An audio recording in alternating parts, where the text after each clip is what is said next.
नंदुरबार जिल्ह्यात राष्ट्रीय पात्रता व प्रवेश परीक्षा पार पाडण्यासाठी करण्यात आलेल्या तयारीचा आढावा घेण्यासाठी दिनांक 3 मे रोजी जिल्हाधिकारी डॉ. मिताली सेठी यांनी नंदुरबार येथील विविध परीक्षा केंद्रांना भेट दिली। या भेटी दरम्यान श्रीमती अंजली शर्मा सहाय्यक जिल्हाधिकारी नंदुरबार तसेच श्री संजय महाजन उपविभागीय पोलीस अधिकारी नंदुरबार हे उपस्थित होते।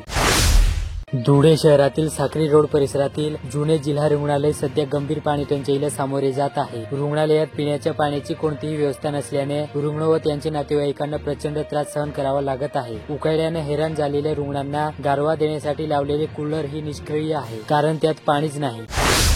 चाळीसगाव तालुक्यात वागडी हे गाव आहे। या गावापासून 1 किलोमीटर अंतरावर हॉटेल अंबिका गार्डन आहे। येथे दुचाकीस्वार जात असलेल्या मनीष गुजर वय 39 याला महिंद्रा पिकअप वाहनावरील अज्ञात चालकाने धडक दिली। यात तरुण जखमी झाला। तेव्हा या प्रकरणी चाळीसगाव ग्रामीण पोलीस ठाण्यात अज्ञात वाहन चालकाविरुद्ध गुन्हा दाखल करण्यात आला।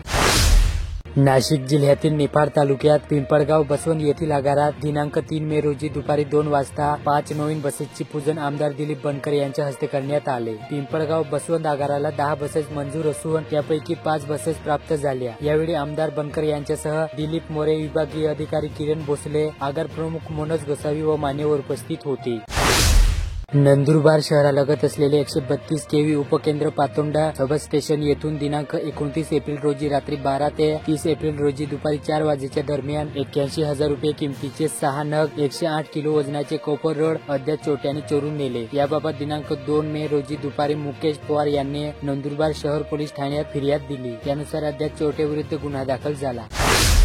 धुळे तालुक्यातील मुक्टी गावात पिंटू साहेबू बिल वय 22 या तरुणाने 30 एप्रिल रोजी सायंकाळी विषारी औषध प्राशन केले। उलट्या आणि वेदना सुरू झाल्यानंतर त्याला धुळे सिव्हिल हॉस्पिटलमध्ये दाखल करण्यात आले। उपचारादरम्यान 3 मे रोजी पहाटे त्याचा मृत्यू झाला। आत्महत्येचे कारण अद्याप समजू शकलेले नाही। या घटनेमुळे गावात शोककळा पसरली असून पुढील तपास धुळे तालुका पोलीस करत आहे।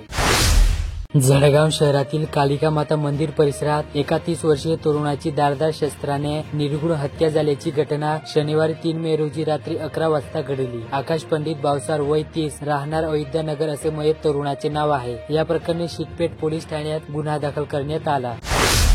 नाशिक जिल्ह्यात मालेगाव शहरातील रामवाडी शिवाजीनगर कॅम्प येथे मागील भांडणाची कुरापत काढून एका तरुणास कटरने तसेच लाथाबुक्क्याने मारहाण करण्यात आल्याची घटना घडली। मंगेश कैलास पाटील वय 23 याने दिलेल्या फिर्यादीवरून गणेश गवडी, कुणाल पवार, विशाल पवार, नागेश पवार यांच्यावर मारहाण करून दुखापत केल्याचा गुन्हा कॅम्प पोलीस ठाण्यात दाखल करण्यात आला।